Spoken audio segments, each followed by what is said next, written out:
Army chief general Asim Munir का universities और colleges के नुमाइंदा तलबा के इज्तिमा से खिताब किया गया। इस पर मज़ीद बात करने के लिए ज़फ़र हाशमी इस्लामाबाद से ज्वाइन करेंगे। ज़फ़र, अपडेट कीजिएगा।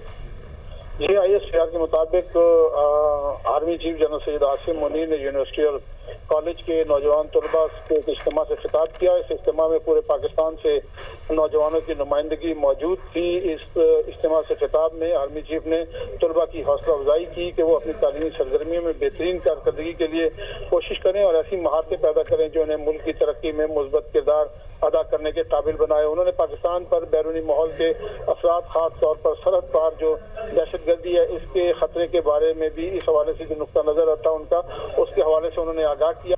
आर्मी चीफ ने नौजवानों की तवानाई, तख्लीकी सलाहियतों की तारीफ करते हुए कहा कि वो पाकिस्तान के मुस्तकबिल के रहनुमा हैं।